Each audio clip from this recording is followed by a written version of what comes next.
I've followed with growing concern what's happening on the ground in Gaza and the West Bank, and like many other Irish people have listened in horror to calls from the President of the United States for the mass expulsion of the Palestinian people from their homes and the permanent seizure of Palestinian lands.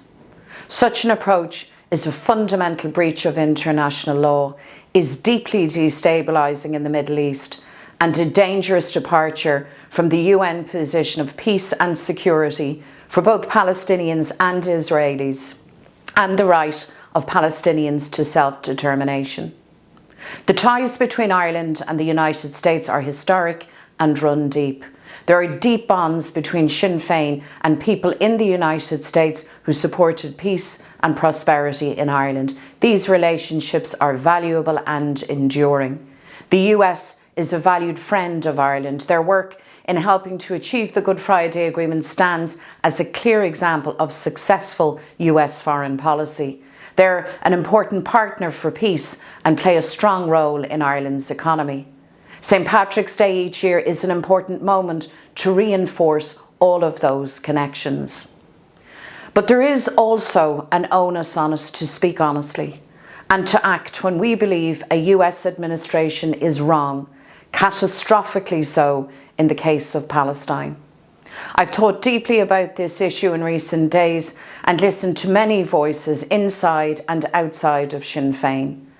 I've made the decision not to attend the event in the White House this year as a principled stance against the call for the mass expulsion of the Palestinian people from Gaza, something which I believe demands serious dissent and objection. The only route to peace and security is a permanent ceasefire, followed by a negotiated settlement that guarantees peace and security for both Palestinians and Israelis through a just and sustainable two-state solution. That should be the position of the United States. Sinn Fein will continue to engage with the US administration at various levels, with Friends of Ireland on Capitol Hill, with the trade union movement and business leaders both in the United States and right across Ireland. We'll continue our relentless work for a future of peace, progress, stability and prosperity. An Taoiseach will attend the White House for his bilateral engagement with the United States President. It is he who represents the Irish people and will have the opportunity to speak on behalf of Ireland when he meets the American President.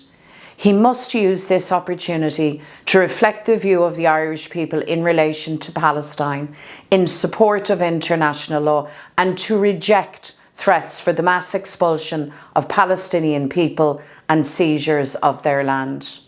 We will be briefing members of the International Diplomatic Corps here in Dublin later today and business leaders north and south in the coming week.